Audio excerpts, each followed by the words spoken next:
Also from my side, it's a great pleasure to be here again every month.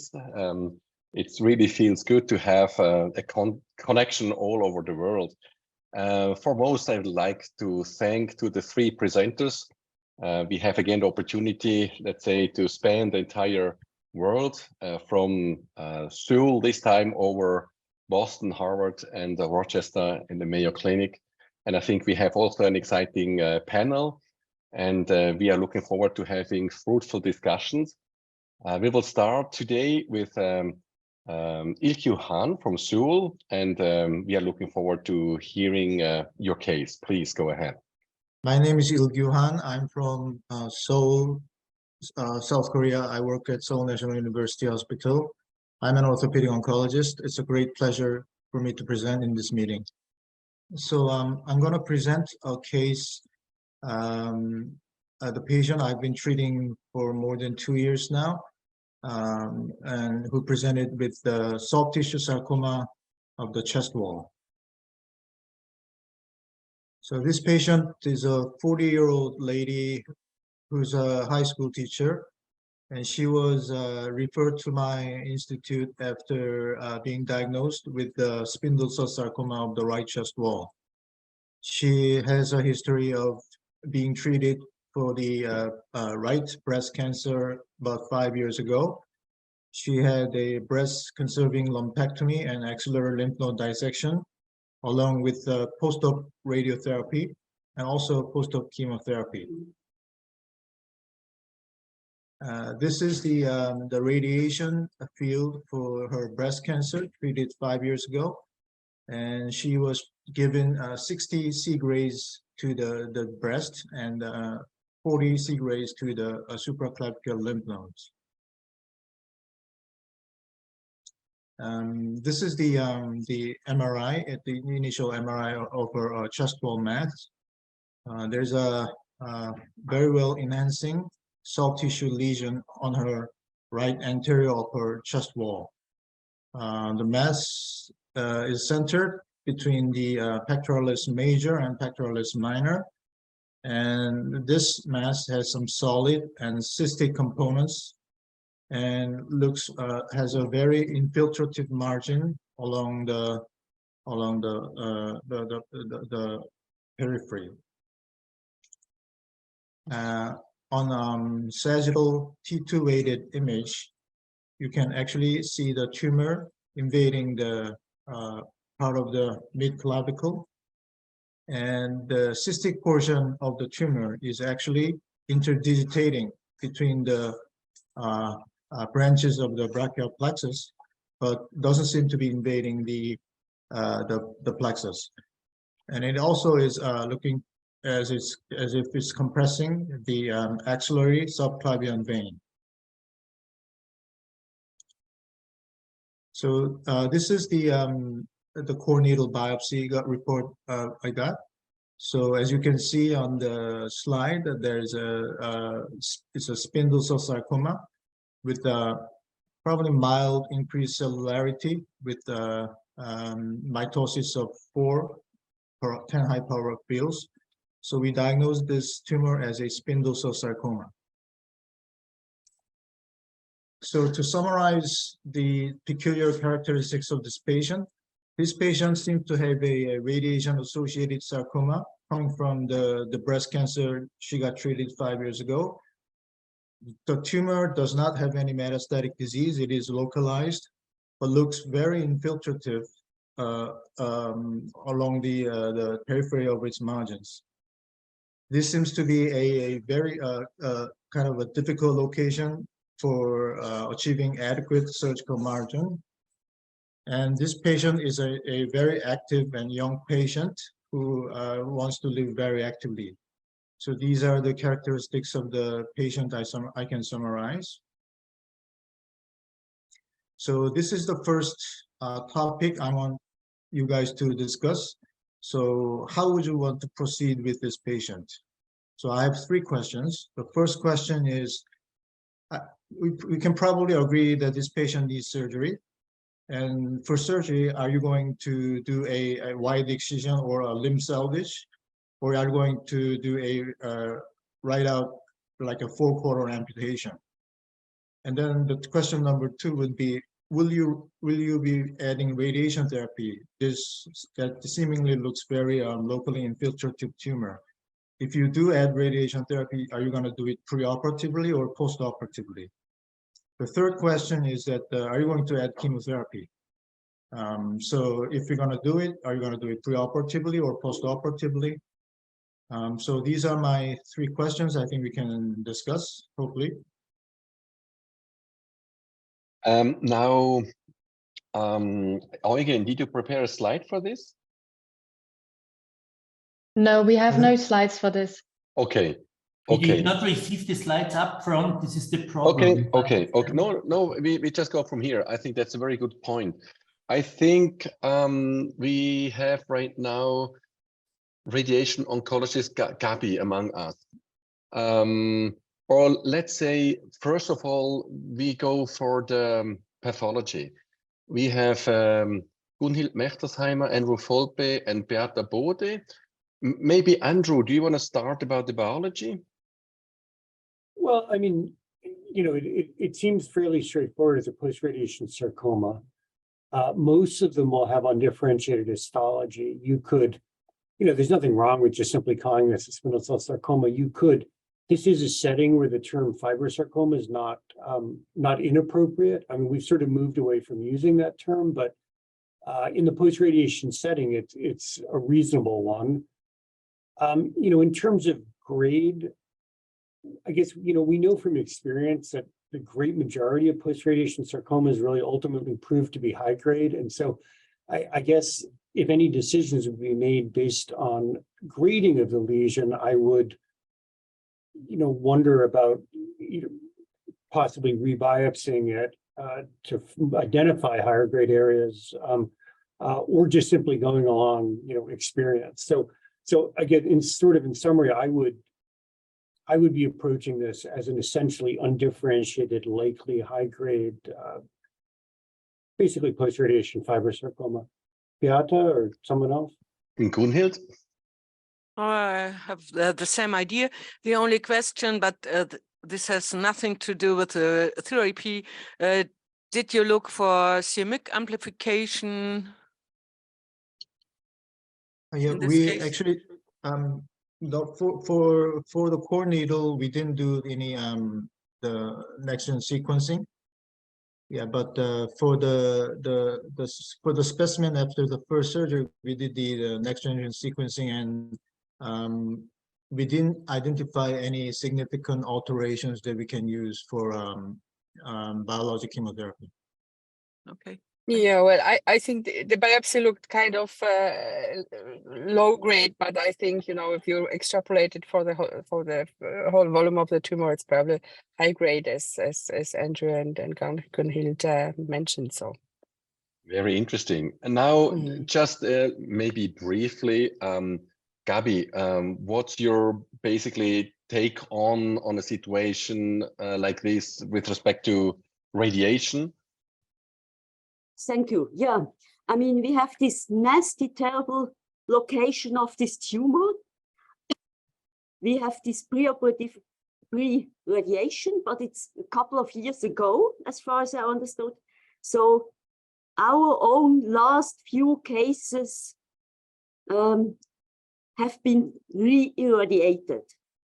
So I remember about 2 or 3 cases with breast tumor, and then angiosarcoma and other sarcomas.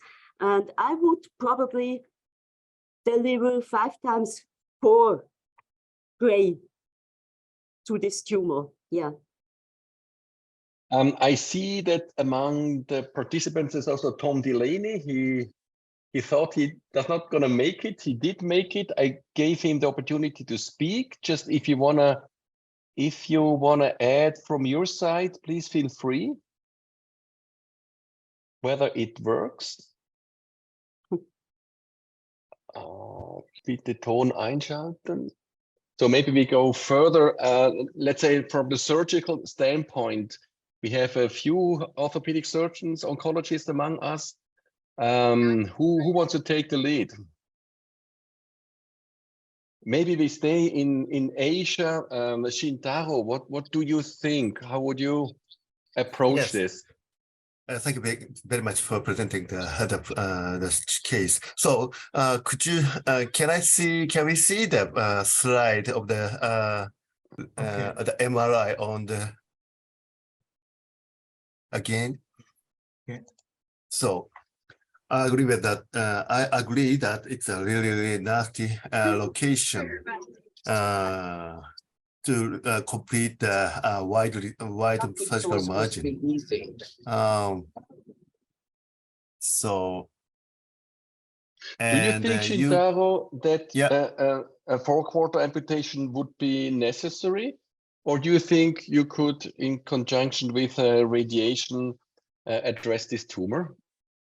If the diagnosis of this patient is a mixed fibrosarcoma in the end, so it's very tough to keep the her limbs. But so Ilkyu, so is that subclavian artery and the vein, and also our brachial plexus is all included by tumor, right? Actually, I saw it as the tumor was not invading the brachial plexus, and actually the tumor was actually compressing the vessels, but I wasn't sure the vessel was invaded by the tumor, and she didn't show any symptoms of nerve irritation or the vessel irritation. So actually during surgery, I actually I saved the brachial plexus and the axillary artery. Yeah. Okay. And maybe we just go through the options right now, and then Philip in Vienna, what are your thoughts?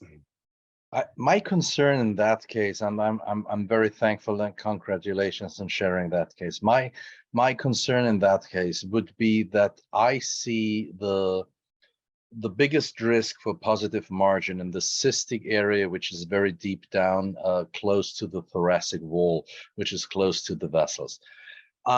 I think if the tumor is in the brachial plexus, there's no other option than amputation. But I would leave it open until it comes to surgery. And I would tell the patient beforehand that these are the options, which basically are just decided throughout the surgery. But since my major concern would be to have positive margins close to the thoracic wall, I'm not really sure whether 4/4 amputation would add anything to the surgical safety in that very case. So I would do everything to avoid amputation, because I think still with amputation, you end up in having a high risk of local recurrence on your stump after 4/4. And I think that's the horror scenario for every surgeon, that you do an extensive amputation and then still end up in local recurrence. Very good. So what we probably would do is to aim at preoperative radiation, see how we can treat the tumor and get it smaller. And the oncologists I work with are very, very aggressive in the indication towards adjuvant chemo, but also neoadjuvant chemo, especially when it comes to maybe being able to indicate some sort of chemo, of radiation sensitizer. So probably and most likely we would go for a preoperative radiochemotherapy and then reevaluate the patient for surgery. Constantino, what are the thoughts at Rizzoli? Yeah, I agree with Philip. I suggest to, if it's possible, radiation, pre-op radiation and chemo pre-op, and then maybe a CT with contrast to see if the vessels are free from the tumor. And then I don't think that for a 4/4 amputation adds something more than an excision. So pre-radiation, pre-chemo, and then if it's possible, an excision. Manish, what are your thoughts in Mumbai? So I think here the key is going to be how close are we to both the brachial plexus and the vessels.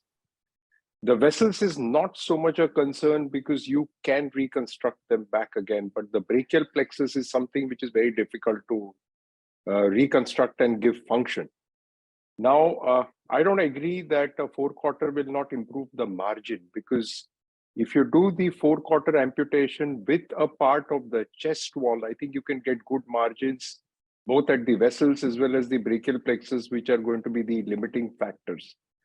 So I think first thing is that we would look at the imaging. I mean, we do special MRs to follow the brachial plexus and be certain that it's away from the tumor. And we can also do a CT angio to be certain about the vessels before we decide what kind of an approach. Are we going to think of a limb saving approach, or are we going to do an amputation, 4-quarter amputation? If you're going to do limb saving, then I think we need to use both chemotherapy and radiation preoperatively to get the maximum benefit, and then go ahead and excise this tumor, preserving both the brachial plexus and, if possible, the vessels. Otherwise, we can reconstruct the vessels. Very good. But Santiago, Santiago, may I ask you about your thoughts at Harvard? So very interesting case and very difficult. I think this is one of the cases in which we probably will use proton radiation and will allow you to get a better preparative radiation planning and protect some of the structures that you're trying to preserve. I think everybody's spot on with the limitations of in the naive mistake of thinking that an amputation is going to give you negative margins on this. But I think this is an excellent case to do stage resections with back dressings. I use that a lot in very infiltrative tumors. And what I do is I do the resection and put a back dressing and not commit to any closure or anything like that until I achieve negative margins. And that allows to go a second time and resect more if you have to. Let's say your brachial plexus looks okay and you have to do just a vascular reconstruction. You could potentially do that if you see involvement of the vessels, but based on the patient's clinical presentation in the imaging studies, I think that after preparative radiation, most likely the tumor is going to peel off from those vessels. And if you have microscopic negative margin, then you can always do a delayed closure. In this case, probably I will use a rotational latissimus flap to diminish the risk of complications that you will have with a free flap in this location in a field that has been previously radiated. And then if needed, and there is an area of concern, you could do a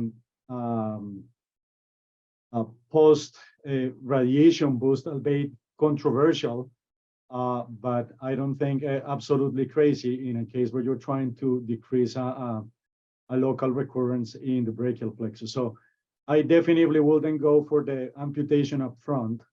And this is one of those cases in which I think it's great to have a back dressing. You get your preparative radiation, you resect what you have, and you assess your margins and see if you can optimize them, and then do your delayed closure. Very good. Just two more comments. The first, proton therapy. Gabi, why did you not mention this up front? Yeah, I think protons are not really of help here, because for protons, we have the same sensitive neighborhood. So the tumor is sited where it is. So I have no real great argument for protons, I guess. Very, very interesting. Tomoki, would you use proton therapy in Japan, in me?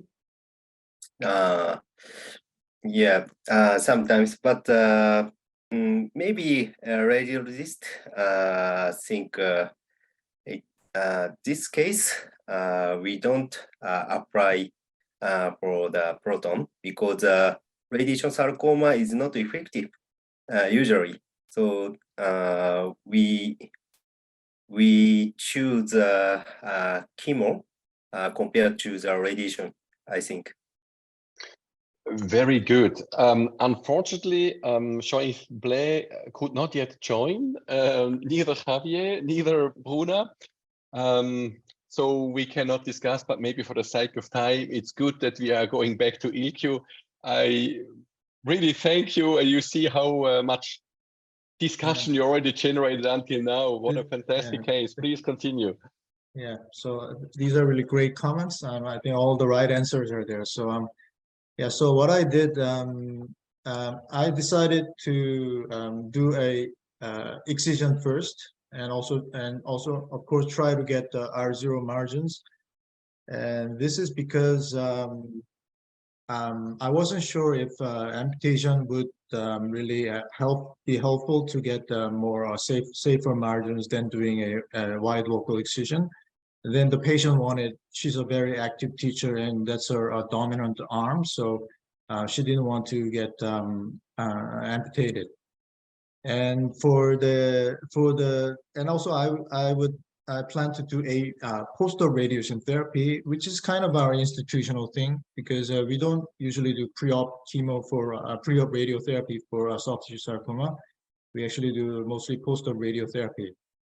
And after the radiotherapy, I plan to do post-op chemotherapy, but my priority was on the radiotherapy because well, in my opinion, for most of the time, for local control of the infiltrative soft tissue sarcoma, I think the radiation is a better tool than the chemotherapy.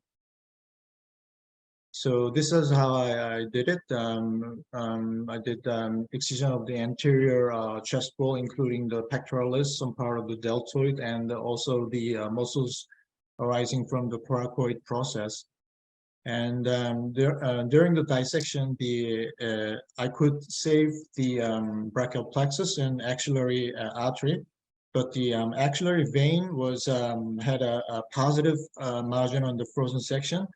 So I took out the axillary vein, and vascular surgeons came in and did the axillary vein graft with the autogenous saphenous vein.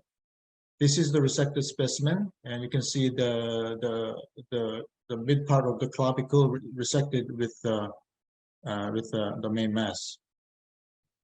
So this is the biopsy from the surgical specimen, and as our colleagues mentioned, it actually turned out to be a grade 3 spindle cell sarcoma with a much higher mitotic count than the core natal biopsy showed.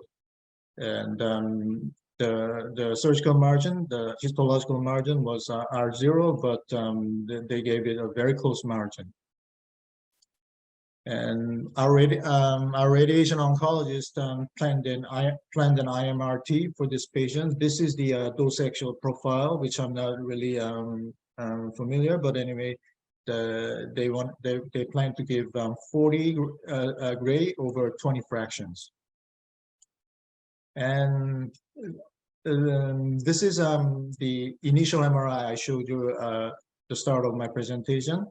And this is the MRI that at the start of the post-op radiotherapy, and there's actually a suspicious recurrence on the lateral margin. You can see the cystic portion where the main mass was taken out, and there's an enhancing soft tissue recurrence in the medial part of the margin.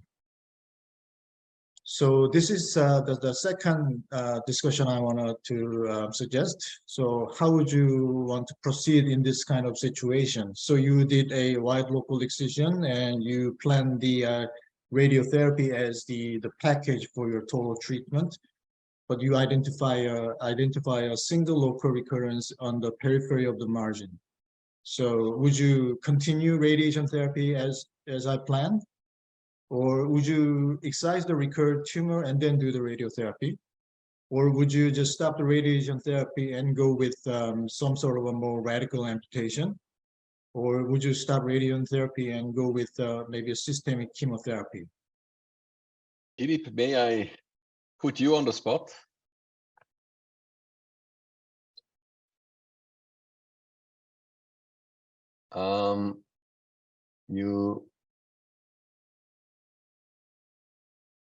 Philippe, do you? Maybe you're on the phone. I'm sorry. Costantino, do you want to?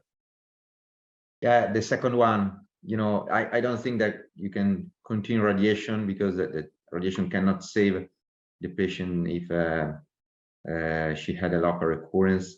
So I think the excision, the second one, and then radiation.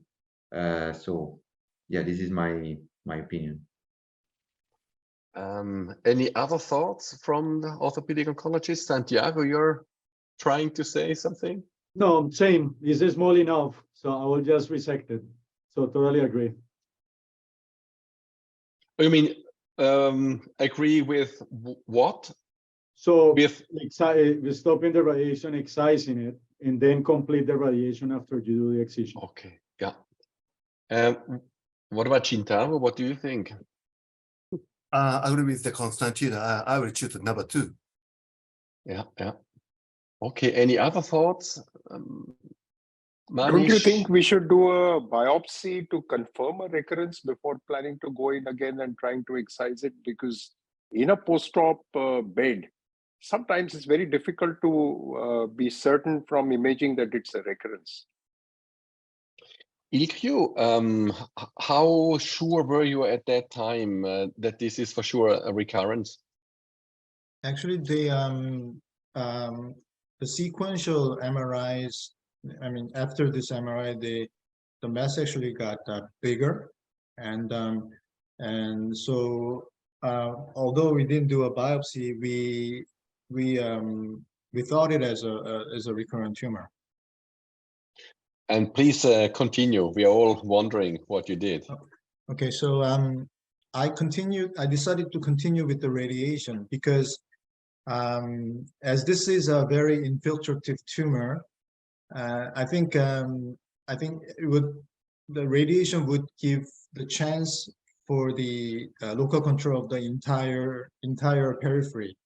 And if I do a local excision from just one side, I thought there would be a risk for a local recurrence from the other side of the tumor, because this was a very infiltrative tumor. So after the completion of the radiotherapy, the suspicious recurrent mass actually shrank, and the radiation seems to have worked for this lesion. But the problem is that on the distal and the lateral side of the post-surgical fluid collection, I identified another locally recurrent tumor here. So for this situation, I did do a local wide excision of the recurrent tumor, and I proceeded with the chemotherapy as planned. And I did a ICE chemo for 6 cycles. This is how I resected the local tumor, and this is the main incision of the initial surgery, and this is where the second local recurrence came about. So this is like a 6 or 7 month interval where the patient was given chemotherapy. And then you can actually see that there are multiple nodular enhancing lesions along the anterior chest wall, and the tumor seems to have recurred and infiltrating to the cystic space where the main tumor was taken out. And when you look at the coronal section, the tumor seems to invading the brachial plexus and the vessels and the clavicle also. So with this situation now, I decided I had no other choice but to do a 4-quarter amputation. This is how I designed the flap. I think the anterior part was mostly contaminated, so I try to use mostly the posterior part of the shoulder to cover the defect. And this is the defect left by after the excising the tumor. This is and this is how I took the flap, and after the surgery, the anterior part of the posterior flap here, the skin became necrotic, and our plastic surgeons kept on managing this wound, and the defect became more demarcated. And the plastic surgeons were trying to do a local soft tissue coverage for this defect. But during the debridement, they identified a lump along the medial side of the defect, and then that they biopsied and came in as a locally recurrent tumor also. So this is the image of the newly recurrent mass, and you can actually see the mass is now actually invading into the intercostal space. So this is the fourth recurrence, and then for this recurrence, I plan to do a wide resection and also do a chest bore resection. So this is the how the specimen looked like. This was the initial excision I did, and we actually checked the frozen sections, and they really came out positive in many fronts. So we kept on exciting more and more tissue, and this is the final output after all the repeat excisions. And our plastic surgeons did the chest wall reconstruction with the Gore-Tex membrane, and our plastic surgeons did a pedicled TRAM flap to cover the defect. So this kind of ends my presentation. So the topics I wanted to kind of discuss with you guys is that this is obviously a very locally aggressive soft tissue sarcoma without any systemic metastasis, and this is a very difficult anatomical site. So it's I think we need maybe better options to optimize the surgical margin for this location, and the multidisciplinary approach. And there are so many options for this kind of patients. So I think this is a very nice example case for a multidisciplinary approach. Thank you very much. Ilkyu, thank you so much. You really you cannot be commended enough for sharing this case with us here, with the entire community, because I think we only can learn. And also in the statements in the beginning, I think this is it's extremely intriguing, and we saw that the approach is really varied so much. May I ask you, before I ask the panel, now in retrospect, is there anything you would do initially different from what you did? Or what's your retrospective summary? Yeah, I think because I kind of somewhat relied on the function of the radiation therapy. So I mean, amputation was not actually in my option at the first, because the patient didn't want it. Actually, the Korean patients really, I mean, they really don't. I mean, anyone doesn't like to be amputated, but. And she was a very active patient, so I tried to do excision, but I thought that radiation therapy was it really had to work for this to get a local control for this tumor. But so I thought, like I think Philip told me that maybe pre-op radiation, maybe doing a pre-op radiation, see if the radiation therapy really worked for this patient, might have helped save some surgeries or less treatment for this patient. Well, thank you so much. Really very nice.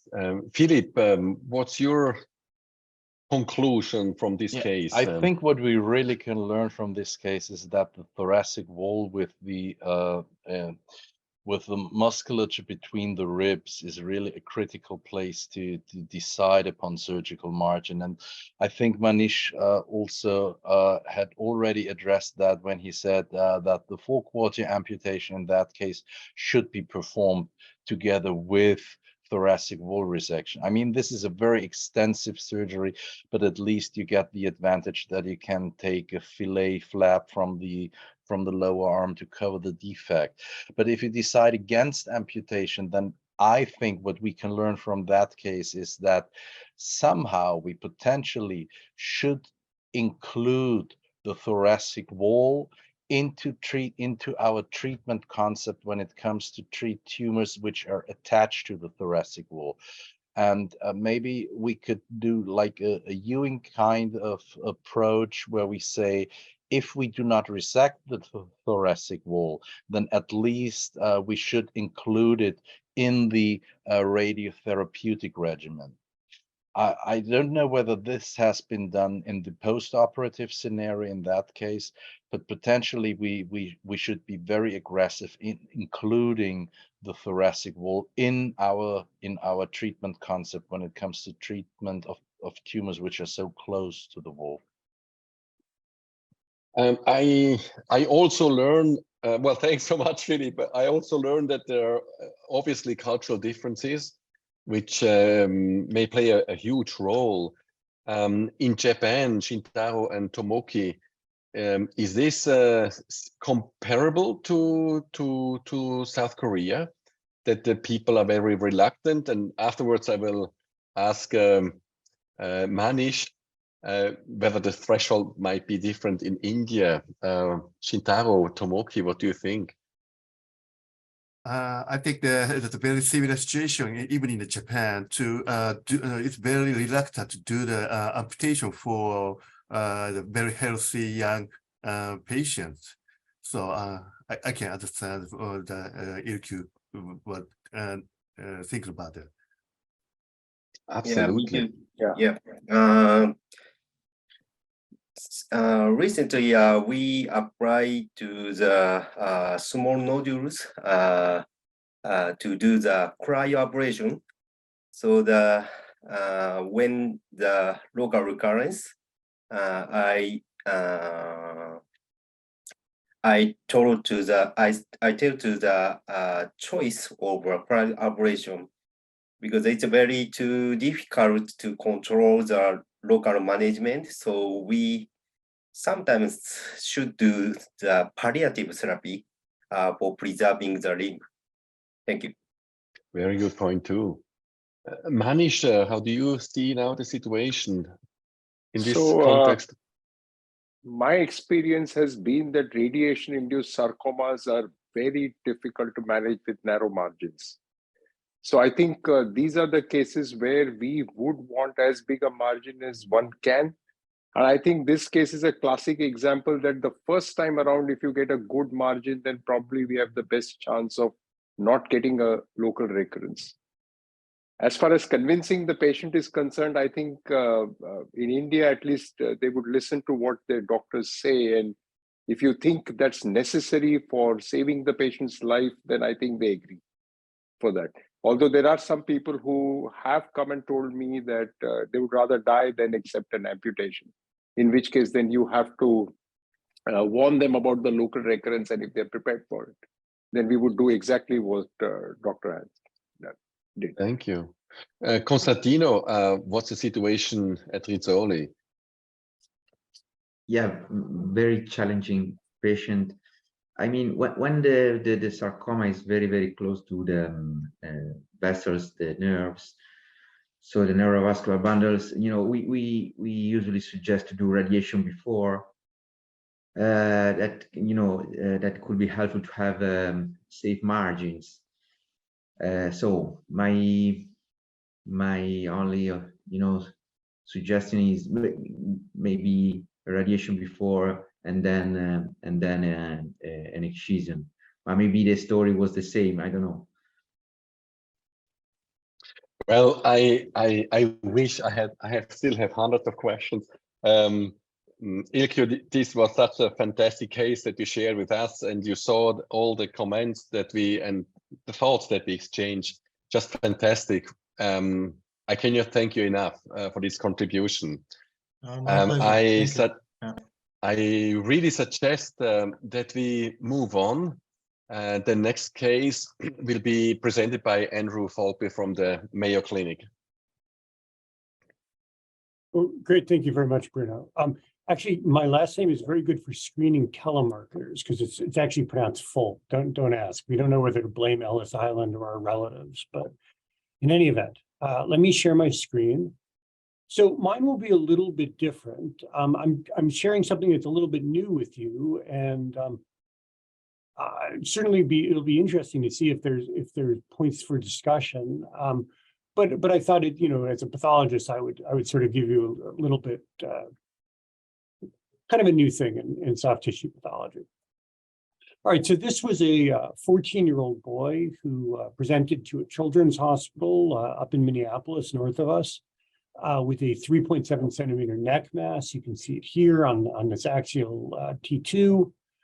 The mass was actually presumed to be originally thought to be probably benign, and so a marginal excision was performed. And these are just a couple of sections from the excision. It was sent down to me for consultation. And you can see we have what is a partially solid mass, and then there's also some infiltrative nodules, one of which is sort of surrounding a blood vessel.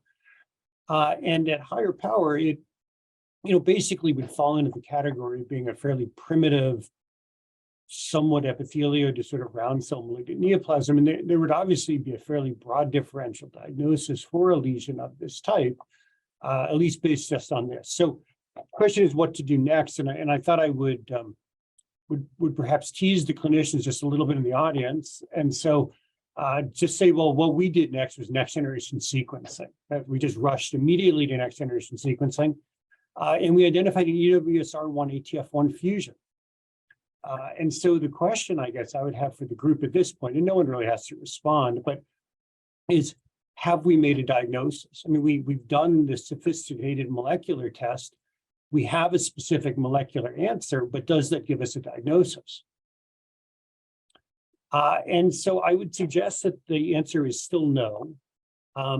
There's actually a group of families that harbor fusions involving the EWSR1 gene with ATF1.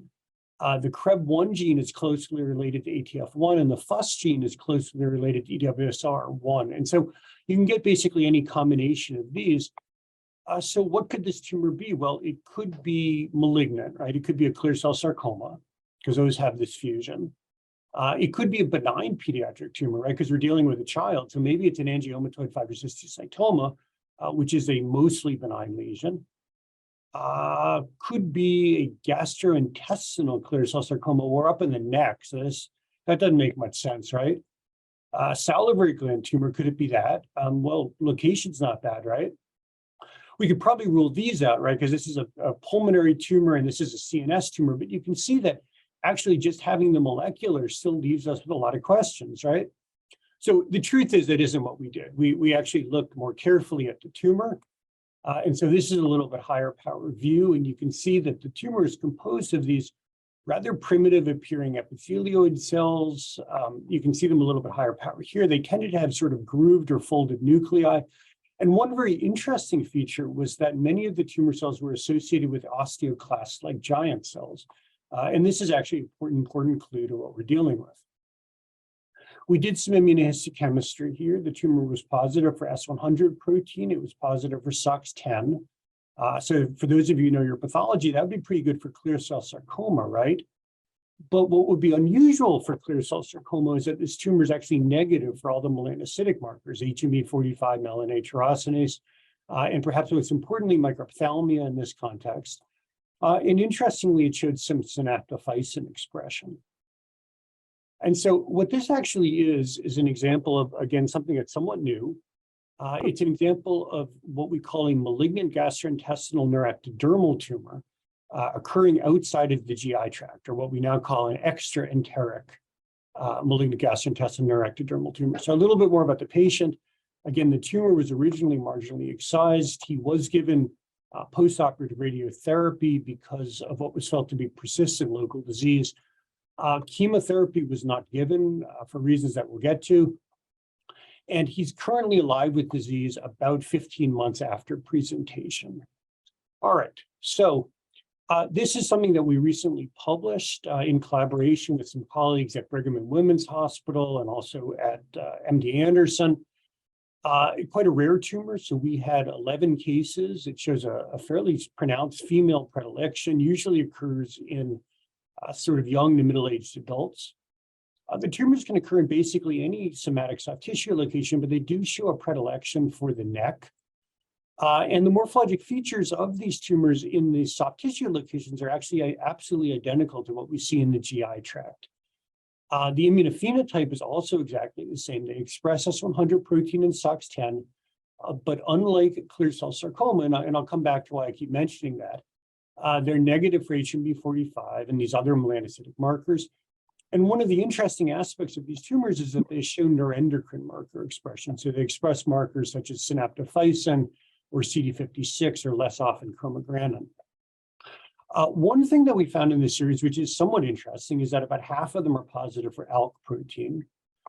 At the molecular level, most often these tumors have this EWSR1 ATF1 fusion. They occasionally have replacement of ATF1 by CREB1.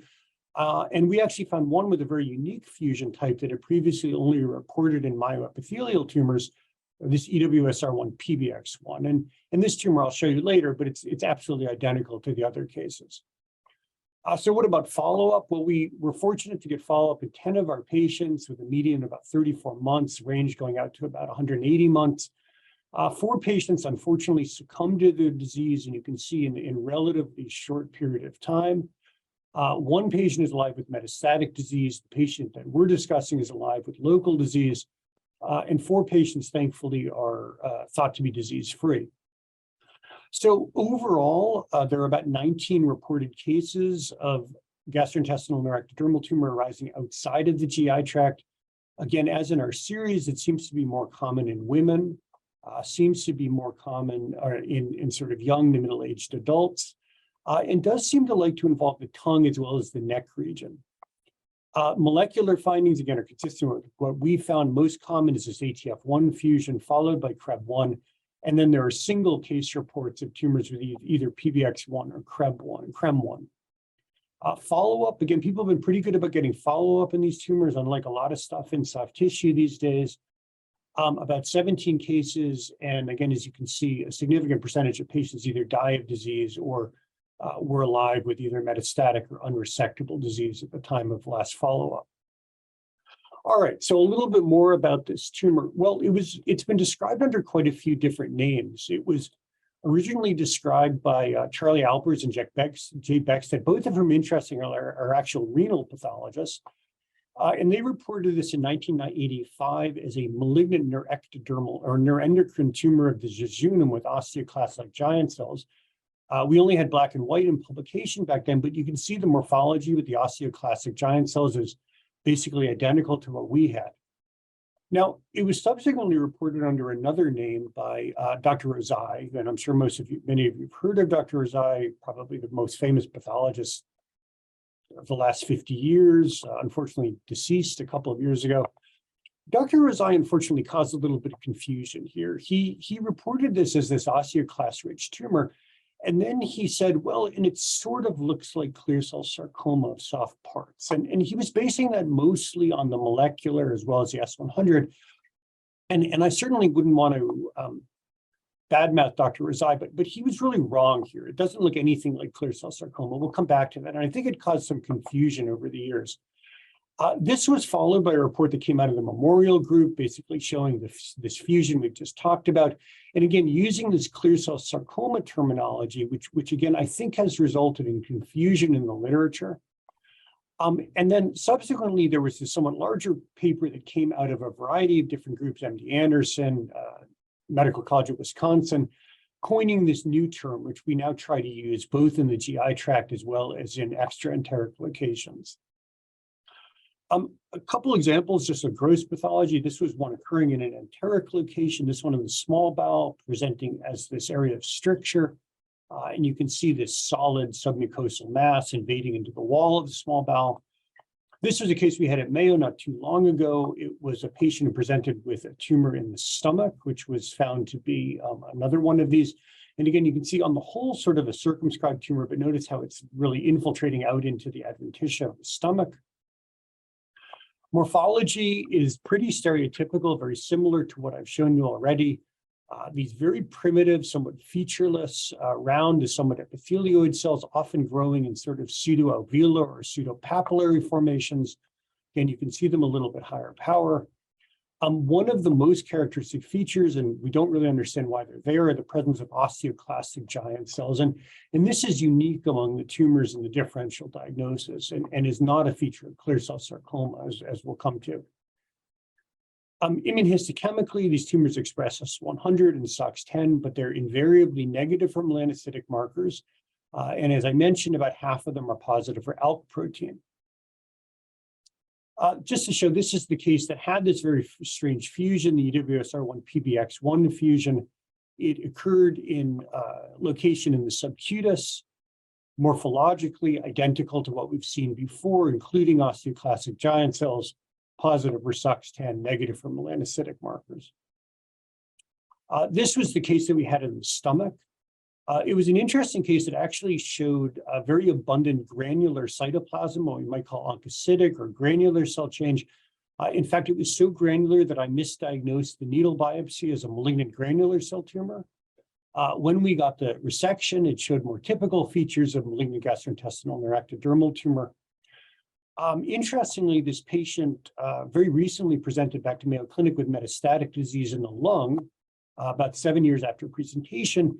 And in fact, the tumor is still showing this very interesting granular cell change. So just kind of an interesting morphologic variant as well as a late metastasis. All right, so now I've mentioned clear cell sarcoma a few times. So this was described as so many things in pathology were by Dr. Enzinger at the AFIP in 1965. And what's kind of interesting is Dr. Enzinger originally noticed that this tumor contained melanin pigment, which is positive with a Fontana special stain, but thought this was a pitfall rather than some clue to the histiogenesis of the tumor. It wasn't until 1973 that people by EM first recognized melanosomes in this tumor, suggesting that it showed melanocytic differentiation. And in fact, Dr. Enzinger came back in another paper in 1983 and suggested that we call this melanoma of soft parts, although he appreciated that it really wasn't just melanoma occurring in the soft tissues. Now, this is another term that's caused a lot of confusion, and I think most of us would strongly suggest that you not use this because we now know that this is really a clinically and genetically distinct tumor from melanoma. So classically involves the tendons and the aponeuroses and the distal extremities, but you can see it basically anywhere, actually including the GI tract. Many of them are present for some time before coming to clinical attention. They can be fairly small. Under the microscope, as you'll see, they tend to look a lot like melanoma, and they do contain giant cells, but different giant cells. These are what we call Teuton type giant cells, and they're formed by the neoplastic cells themselves. The immunohistochemistry is identical to that of conventional melanoma, and the molecular pathology is absolutely identical to the tumor that we started with. So again, most often EWSR1 ATF1, occasionally EWSR1 CREB1, and fairly rarely involvement of FUS instead. Now, this tumor has a protracted clinical course, multiple local recurrences, as well as late metastases to the sites listed here. And it's one of the soft tissue tumors that unfortunately sort of eventually gets patients. About 30% present with metastases. The 5-year survival is not too bad, 50%, but you can see that it sort of tapers off the longer follow-up you get. And this is true really for a lot of soft tissue tumors. Very nice gross photograph from Peter Nielsen at Mass General. Peter takes lovely gross photographs. And you can see this clear cell sarcoma of the finger growing really out of the tendon or the aponeurosis here in the finger and presenting as this fleshy mass. Microscopically, they tend to have spindled areas as well as more epithelioid areas. And the epithelioid areas look just like melanoma with big prominent nucleoli and a nested pattern. One of the real clues, though, under the microscope is the presence of these so-called Teuton-like neoplastic giant cells, where tumor cells form these unusual syncytia with a peripheral rim of nuclei. The immunophenotype, again, the same as you'd expect in melanoma, expression of S100 and melanocytic markers such as melan-A and HMB45. And so if we were to have a comparison of these two tumors, again, morphologically, they're quite different looking. And so although Dr. Rezai had suggested there was some relationship, I think the morphology tells us they're really unrelated tumors. This is supported by the immunohistochemistry. Again, there's some overlap, but some very significant differences. The molecular pathology, unfortunately, is absolutely identical. And so molecular pathology will not help us tell one of these tumors from the other. Does it matter? Well, the natural history is fairly different. Malignant gastrointestinal or ectodermal tumor, about half of patients have metastases, about 20% will die from disease. However, the time to first metastasis is often quite short, and this is derived from all comers, including GI cases. It works out to less than a month with a median survival of about 9.5 months. And this is basically similar to what we found in the extraenteric cases. In contrast, you can see clear cell sarcoma, the overall death from disease is probably higher because, again, more protracted course, but the time to first metastasis is somewhat longer and the median survival seems to be better. In terms of therapy, and this is where obviously I open it up to you guys, I did ask the oncologists here and they felt at the moment there was no real standard effective therapy. There have been anecdotal reports of patients who've had some response to multi-targeted TKIs, and I'll be curious to see what the experience outside of Mayo Clinic is on this. Just, sort of continuing, how is it that we can get such different tumors with identical genetics? Well, this is still a little bit of a mystery, but I think people are starting to work some of this out. This was a paper from Scandinavia from Dr. Panagopoulos' group back in the early 2000s. And what they basically look at, so angiomatoid fibrous histiocytoma also has this same fusion. But when you do gene expression profiling, or if you look specifically at the microphthalmia pathway, what you find is just having this fusion isn't enough. So for reasons that aren't totally understood, angiomatoid fibrous histiocytoma will not show expression of the microphthalmia pathway, whereas clear cell sarcomas will. Similar data more recently derived from the Memorial Group, Dr. Antonesco's lab, basically looking at additional mutational events occurring in clear cell sarcoma, as well as, again, this is what we would call malignant gastrointestinal or ectodermal tumor.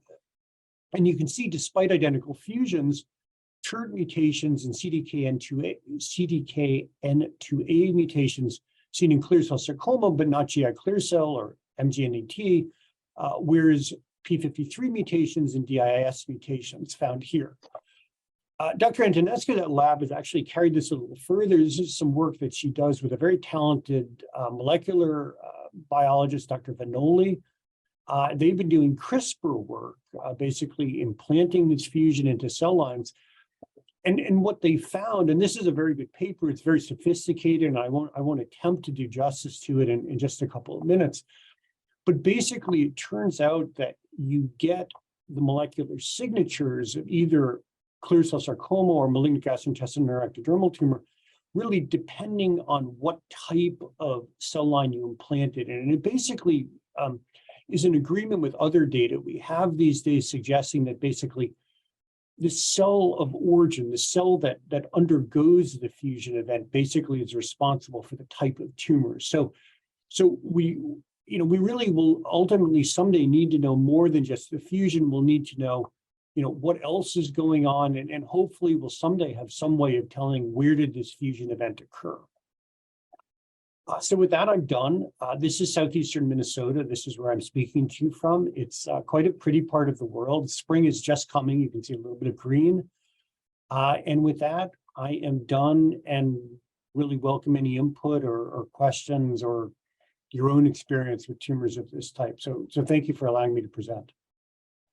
Andrew, thanks so much. Of course, I have to confess I never heard about this entity. But what impressed me even more is how you dissect, let's say, the history, how you got here to this diagnosis. For most of the clinicians, I'm a little bit now rude, but many see pathologists as pushing the button and can't wait. Why can't you make this black and white diagnosis? And I think this contribution is just absolutely excellent to show what is all behind, and that we should not just rely on molecular testing. I think it's also a great introduction to the next webinar, May 11th, when we address this specific topic.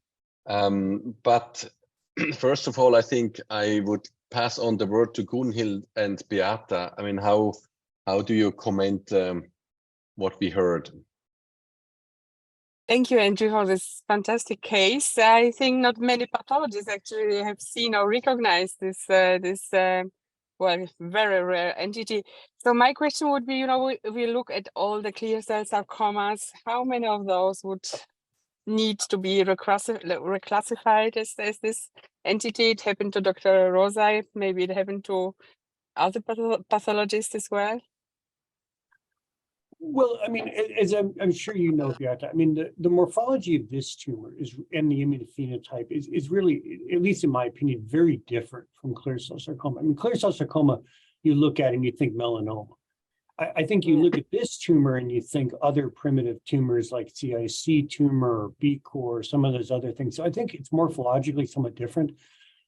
I do think cases have probably been misclassified because there has been this confusion about whether it's just a variant of clear cell sarcoma or something completely different. And I think the evidence now is pretty strong that it's really something completely different. Mm-hmm.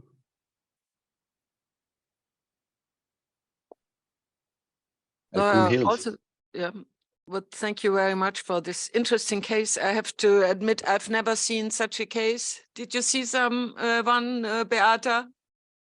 Well, not that I knew of. I diagnosed several clear cell sarcomas, though. No, okay.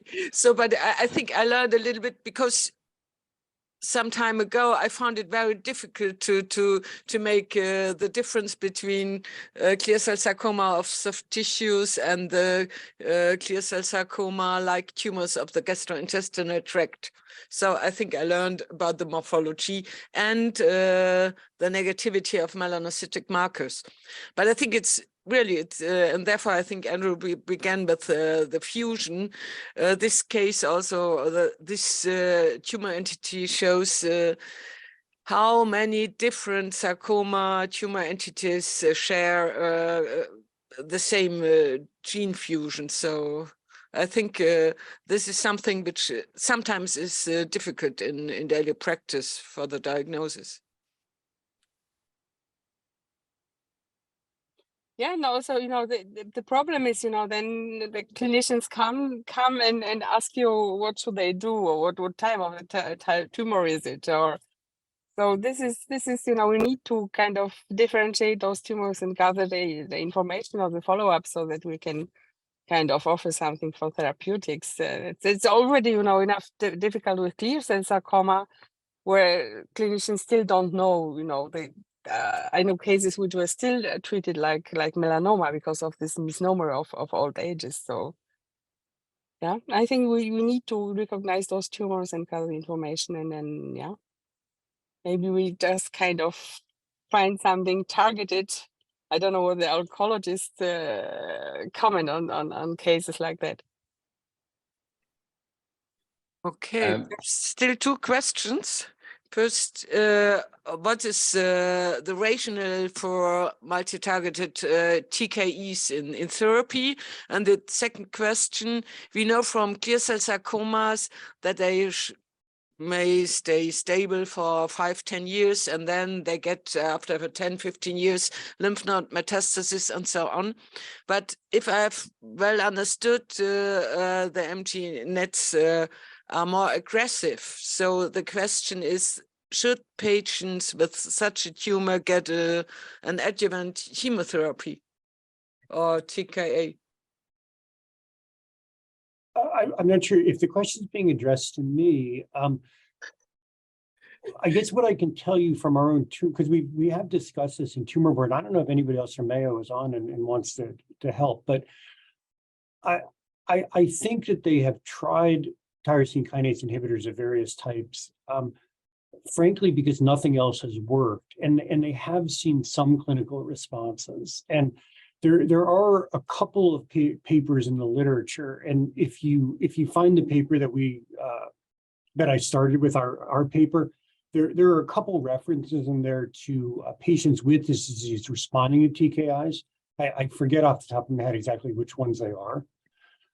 So, I mean, I think people have tried it because nothing else has worked and have had some success. I don't know how rational it is, but, you know, I think sometimes that's how we begin to make discovery. Obviously, we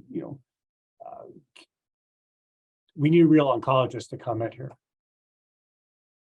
Okay, thank you. Anyone else from the panel who wants to step in and share experiences with this entity? Okay. Well, then let's wrap up. Andrew, thanks so much. Very impressive. I think it gave us a great impression, know what all lies in front of us. And I'm really looking forward to see and hear more. Let's move on to the third case presentation. Santiago from Harvard, please share your case, and it's all yours. Great. Thank you so much for the invitation, and congratulations to you in organizing this really nice webinar. It's getting a lot of traction. It's getting more and more popular, so it's an honor to be here. So this is a relatively straightforward case, and is more to discuss what happens with our patients when they present thromboembolic events, either during the diagnostic time or when they are in surveillance. So the observations that I have seen, and like what motivated this case and research that we have done on this, is that we see that some of these patients develop these thromboembolic events. Sometimes it's hard to know when they have them during the postoperative period, if they are because of the oncologic condition or because of the surgery. But in general, they seem to have a worse clinical course and have a worse oncologic outcome. And there is not much out there on that. And then the question is if there is any association or causality between metastatic disease and these thromboembolic events. So the patient that I have is a 62-year-old female patient. She had approximately 5 months of leg pain that kind of was associated to a traumatic event. And initially it was thought that she had a hematoma and the pain was because of a hematoma. She had some swelling of the lower extremity, and she got a Doppler of the lower extremities to rule out a DVT, which confirmed the diagnosis. And she was basically placed in anticoagulation with Eliquis, but her symptoms continue to persist. And ultimately, after a few months, somebody said, like, let's take an X-ray and see why this is happening. So you can see how there is an increased density in the soft tissues in this APN lateral views of the left tibia, which suggests that there is a process in the soft tissues, not really affecting or causing any reaction in the bone. Subsequently, she had an MRI. I'm going to show here the sequences with post-contrast that demonstrate that the mass is heterogeneous, is infiltrative, is getting close to the periosteum, but is not invading the cortex of the bone.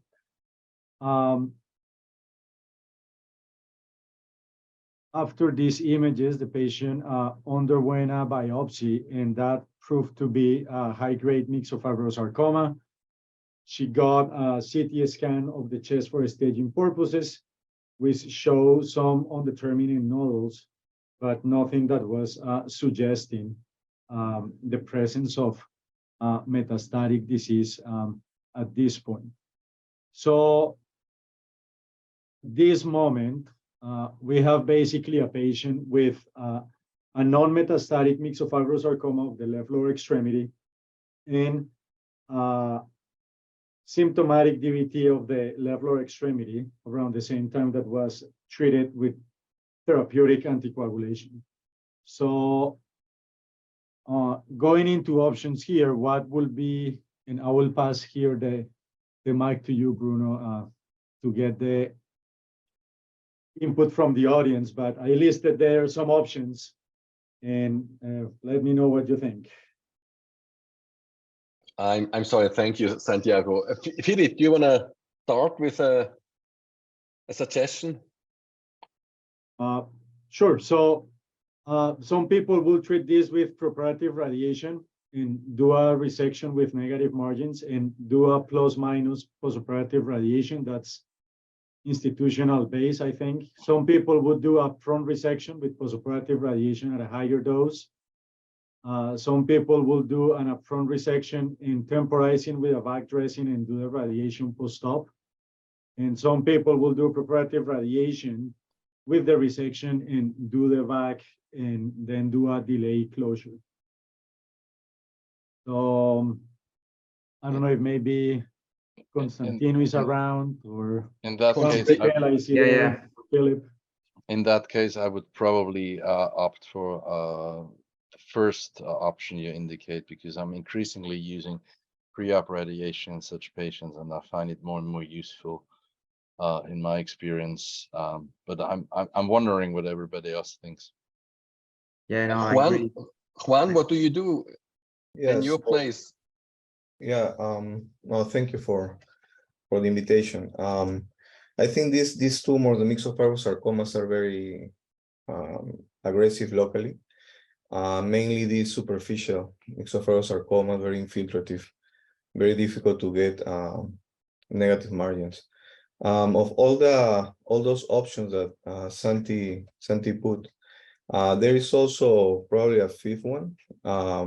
In some institutions, they also use preoperative chemotherapy in these cases, and then do preoperative radiation. Actually, we published last year a paper on these myxofibrosarcomas, and with preoperative chemo and radiation, we were achieving better local control with less recurrences. But in this case, I would probably do, chemo plus minus, definitely preoperative radiation, and then do a probably stage closure, temporizing with Womback, make sure that there is negative margins, and then go with closure, probably with a flap in this case. Shintaro, would you also use a staged approach? Yeah, usually we do the upfront resection for enough wide detection for even in the mixed fibrosarcoma. And sometimes at the margin at the positive, we'll add the post-op radiotherapy. And you do not use preoperative radiation, let's say? Yeah. Basically, we perform the upfront resection, but sometimes we choose because of the long waiting time for surgery. It's I see. Way. And if there is a negative margin, you don't do radiation? Oh, it's a very big issue. So if we should we do the radiotherapy or not for enough surgical margin patient? So we will discuss in the next time. It's a very big issue. Very good. Manish, how do you approach this in your place? Now, this one is sitting right on the bone. So the margin, I think, which is the closest, is going to be the bone. So I would use pre-op radiation. But if this was away from the bone, then I agree with the philosophy of not using radiation. Go sufficiently wide, cover it with flap cover, and then just go ahead with the anticoagulation again. And all in one setting? In one setting. So we'll give pre-op radiation. If we're giving pre-op radiation, then we'll give it and then do the surgery and flap. We have not used back dressings, and I think if you're bringing in vascularized tissue on the front, we really don't need to cover with the back dressing. Say it again, you do not need We don't use a vac dressing if we are bringing in good vascularized flap cover. Yeah. On that. Very good. Constantino, what's your approach? Yeah, preoperative radiation and then surgery. Very good. Well, Santiago, maybe you just continue. You're wondering what you did. So I'm going to stir the pot. So what I end up doing, and what I have been doing for these myxofibrosarcomas, is that I do a upfront resection, and I put a vac until I'm sure that I have the negative margins. Even though I have a Rochester pathologist like Dr. Nielsen, and he does a lot of frozens, it makes the surgery a lot longer, and it's very difficult to really get a negative margin and document it with the frozens. And when I get, most of the time, I have to do a second resection. And once I get the negative margins, I do the soft tissue coverage with the free flap, as Manish mentioned.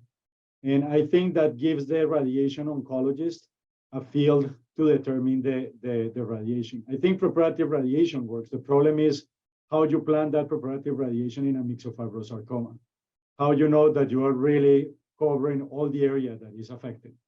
So because of those reasons, I took it like that. I removed, just because of the issues with time, I agree with Manish and his comment about the bone. So I actually end up having to remove some bone to get a negative margin. The patient had a ALT flap with an additional skin grafting, and then you see there the postoperative radiation. I like to protect the bone, especially because I remove the anterior cortex of the bone. I like to use these carbon fiber nails because you can get your MRIs and CTs, and you actually can see if there is a local recurrence or not. The patient did well for some time, but around 6 months,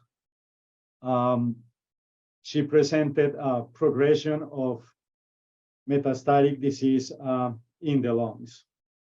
And she had a large lesion that you can see there with a lot of other nodes that were undetermined, but that were increasing in size. Her disease continued to progress, and she actually ended up having some local recurrence that I will show you on a CT scan. And she also ended up developing brain metastases. Let me just move these ones a little faster. So we're going to see here the metastasis in the occipital area. She wasn't having any neurological symptoms related to this, but a large lesion.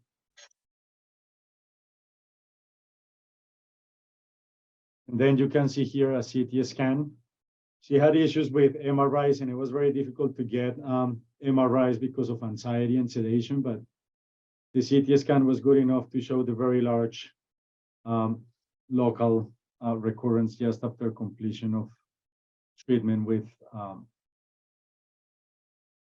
surgery and radiation. Then you can see here a picture of her physical exam in which she started to have these lesions.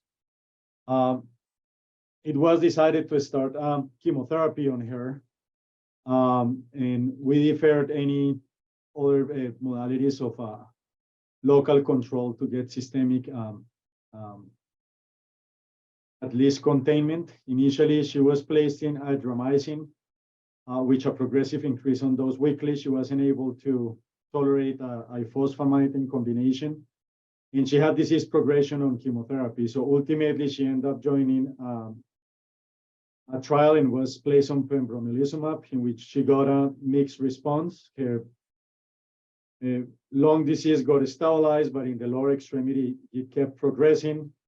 The brain was radiated, and because of progression in the lower extremity and lesions that were almost ulcerating the skin of the lower extremity and the free flap, and significant symptoms related to pain, it was decided to do a palliative amputation. So this is how she looks post-op. It's easier to cut also the carbon fiber rod compared to the metal one.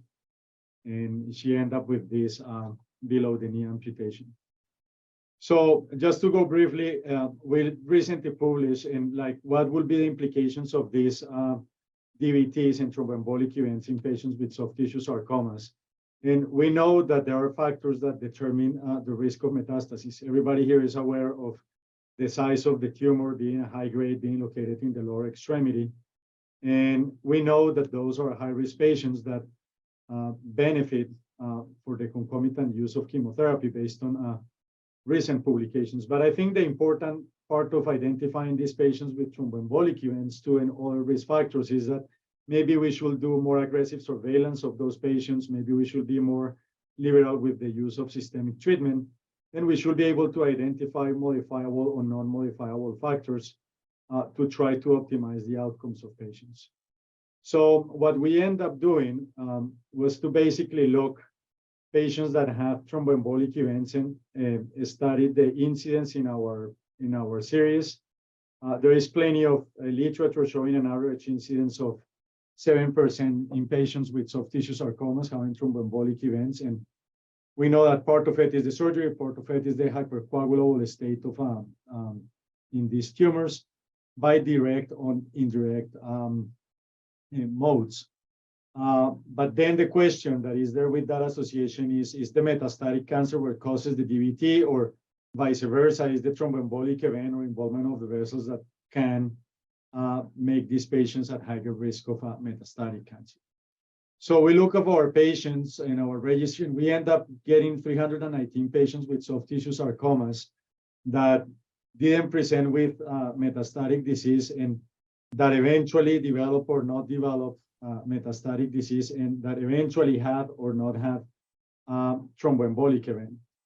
And we basically measure all pulmonary embolisms, DVTs, thrombosis of the sinuses, superficial thrombophlebitis of the extremities.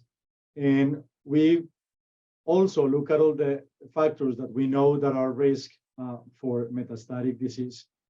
And after having univariate and multivariate analysis, controlling for gender, age, and all other factors, we identified that having a thromboembolic event and having a history of being a former smoker will increase your risk of developing metastatic disease. So overall, we had a higher incidence of thromboembolic events compared to what has been published in the literature. And I think that was because we included the other types of clinical thromboembolic events that may not be as clinically relevant. Most patients had DVTs.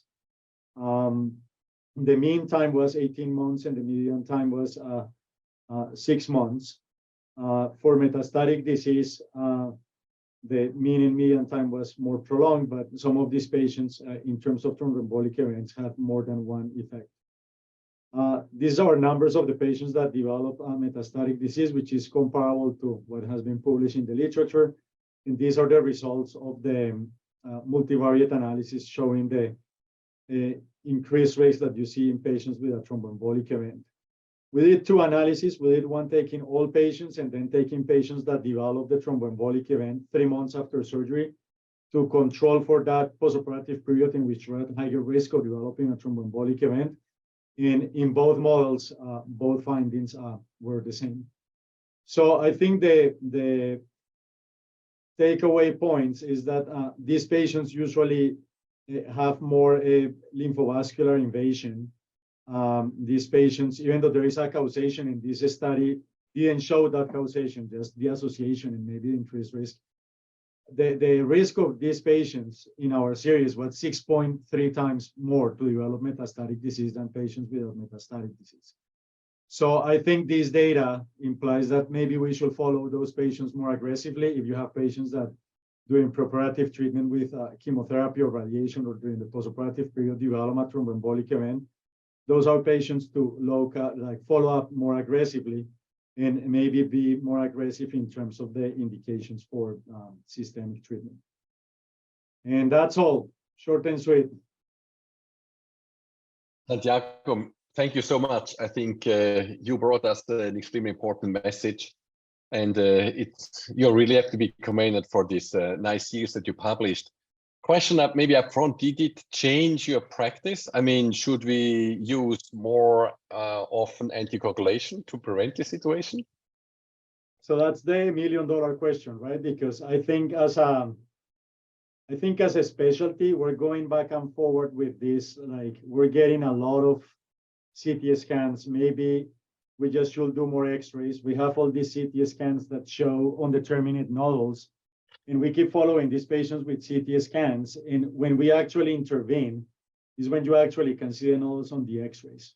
And I think different countries, I think all the world now has issues with the cost of healthcare, right?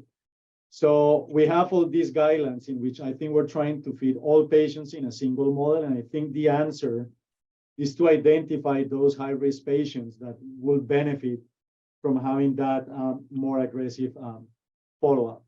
So the way that this is changing my practice is like, if I have a patient that has a thromboembolic event preparatively during the preparative time of radiation, or I see patients that have significant lymphovascular invasion in the pathology, or they develop the thromboembolic event afterwards, those are patients that maybe I follow every 3 months, not for the first 2 years, but for the first 3 years.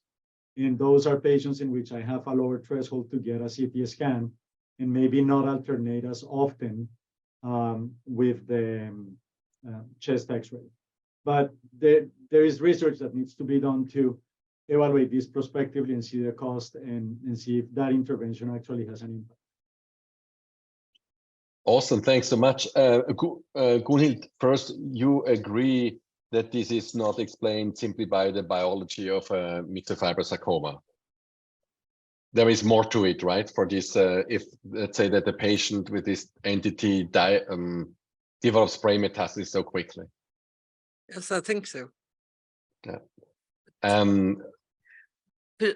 Still one small point.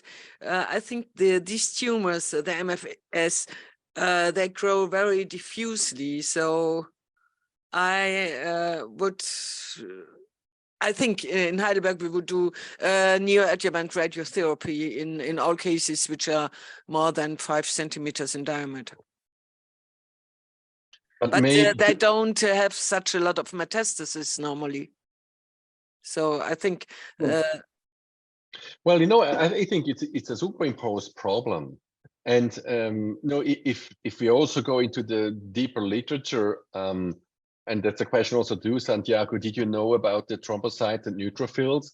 Because an alteration of these parameters leads to a clustering of the CTCs, which then, you know, causes this microemboli and then leading to metastasis.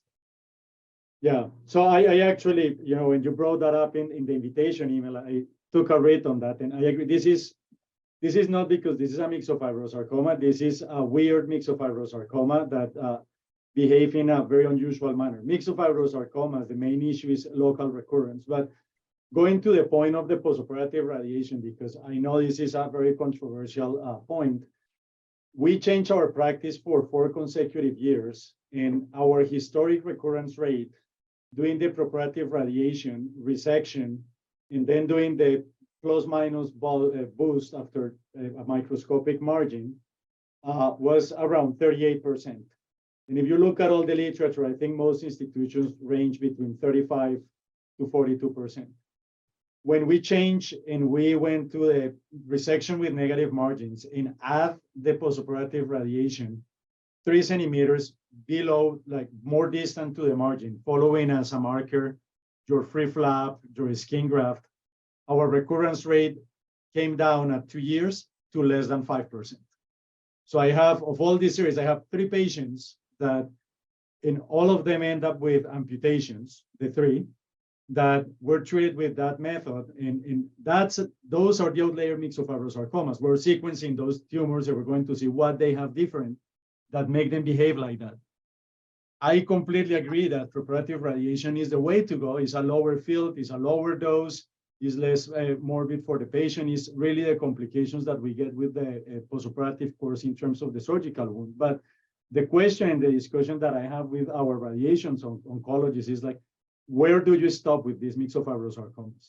Do you get to the whole comet sign and do you irradiate the whole thigh for a mass that is 6 centimeters because you have this inflammation all the way down? We do all these frozens. I used to do 20, 25 frozens, and all like negative, negative, negative, negative. And then the final will be, oh, microscopic margin positive in 2 or 3. And then what you do, right? So with this method, you get the most predictable negative margin, and you can delineate to your radiation oncologist a very concrete area to, this is where we need the radiation. And our data showed that the decrease in local recurrence was substantial. That is published in Annals of Surgical Oncology, if you guys want to check it out. Gabi, we talked today a lot about pre and post-op radiation, and I learned today there are, let's say, the opinions are diverging, and I see that you are the only radiation oncologist left. But maybe just a brief statement from your perspective. I know you are also, let's say, mainly doing pre-operative, and we will have a webinar in August talking about this. But maybe you just summarize your thoughts. Yeah, so we actually consequently follow the pre-op radiation kind of approach based on the O'Sullivan data from 2002 with this post versus pre-op radiation showing the same oncological outcome but less late effects. And that's kind of our reason to follow the pre-op way. Regarding the famous 50 grays, of course, it's the most tested, most used schedule. However, we more and more see new data showing that mild hypofractionation or ultra hypofractionation seems also to do its job. And we have now in our institution, together with Bruno Fuchs, we have about 50 case cohort with 5x5 pre-op, and that's just excellently tolerated. It's very short, it's very handy. You can immediately operate after the last radiation day. And we do not see any difference regarding the local control as before with the 50 pre-op. So that's kind of short summary what we do at the moment. And what about planning in myxofibrosarcoma? Is that any different from your perspective? I mean, where do you put the margins? Choose your margins wide enough. I think that's the point. Yeah. Okay. And what we see astonishingly is that the early tolerance, the early late effects are, early side effects are kind of between grade 0 and maybe grade 1. So it's very amazing. This 5x5 is very, very well tolerated. That's the reason why surgery can immediately follow. We do not have to wait for healing of acute effects. Tomoki and Shintaro, what are your thoughts now in this discussion? Very interesting. So we have also the screening of the DVT for soft tissue and bone sarcoma, but in our country, the occurrence rate of the DVT is less than 5% for musculoskeletal oncology patient. It's a little bit lower than the US patient. It's very interesting. And also the strategy for mixed fibrosarcoma, addition of the 3 centimeters, I totally agree with the wide resection. I love that wide resection. And even for the negative margin for the mixed fibrosarcoma, we plan to avoid the post-op radiotherapy. Thank you. Thank you for your presentation, Santiago. So I think something relationship between the DVT and the human race. because Shintaro studied DVT and PE in Japanese patients and the lower rate of PE and DVT. So maybe some difference between the European people, American, and the Japanese, Asian people, I think. And Japanese patients don't like radiotherapy. I think something are ethical problems. So usually the patient denies radiation before and after surgery. So usually we choose upfront surgery. And if the surgical margin is negative, we don't use radiation. It's very different from your countries and my countries. Yeah, thank you. It's extremely exciting. Yeah, further comments, Santiago. Yeah, so I think you guys are healthier. I mean, like Japanese diet is much better than the American US like diet. There is no question on that.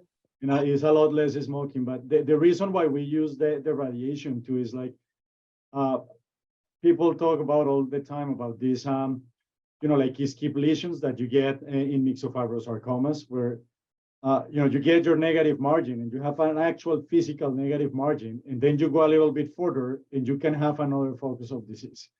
And that's the rationale behind for us of adding that extra 3%. Believe me, I got grilled here in many conferences in MSTS when I was presenting this, but when we follow our data, when you come up with a reduction rate that is more than 30%, is something that should be looked in more detail and with more patients. I think the same principle should apply, right? Like I think we have tumors that are very radiosensitive, tumors that are not that radiosensitive, and we try again to treat all tumors the same way, right? And I will put another example, like we have myxoid liposarcomas. Should we radiate them as much as we do? No, we know that they're radiosensitive. We know that you can do your de-escalating 36 ray, and that works perfect, and your surgery is easier, shorter protocol, great tumor that gets very good treatment with the radiation therapy. These myxofibrosarcomas, some respond, some don't, but it's just hard to delineate where you're going to give the radiation. And my whole philosophical speech on this is just to delineate the area. Any further comments? Constantino. So Santiago, how long would you keep the patient on VAC before you actually do the final closure? So it usually takes between 3 to 5 days. Like our pathologists are very good in rushing the pathology. So at the beginning, I will keep them inpatient, flap, you know, like VAC, bed rest, consult with plastics, and the admissions were like a week and a half. Now we do the resection, they stay overnight, they go home with the VAC, and then we bring them for ambulatory resection if they need it, or they get scheduled with plastic surgery for closure once the margins are negative.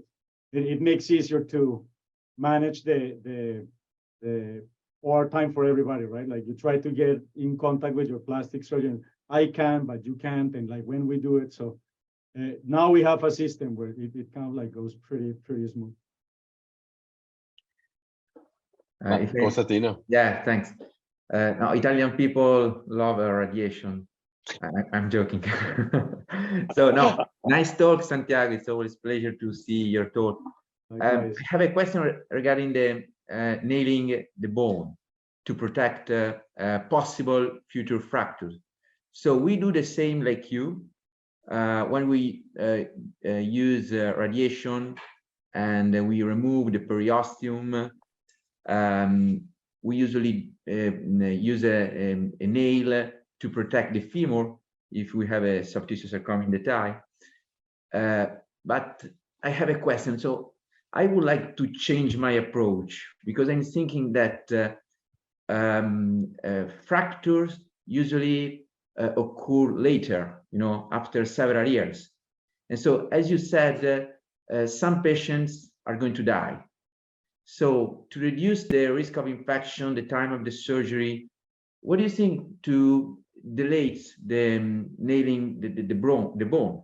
If the patient is going to survive after several years, 2-3 years, and you are you know, the patient is fine, why not? What do you think to delay the surgery and protect the bone later when you are sure that our patients are going to be fine. I think that's very reasonable. And, you know, like actually the preference of my partners is to use plates because you have the exposure done and you put the plate and you're done. You don't have to do a second incision. You're not at the risk of contaminating things. You know, like I like the nail because you don't have anything on the field, but full disclosure is a pain in the neck. You have to, you know, close, sometimes reposition the patient, change all your instrumentation, and do literally a second surgery in patients that are not necessarily in the best of shape. So I think is reasonable to do it later.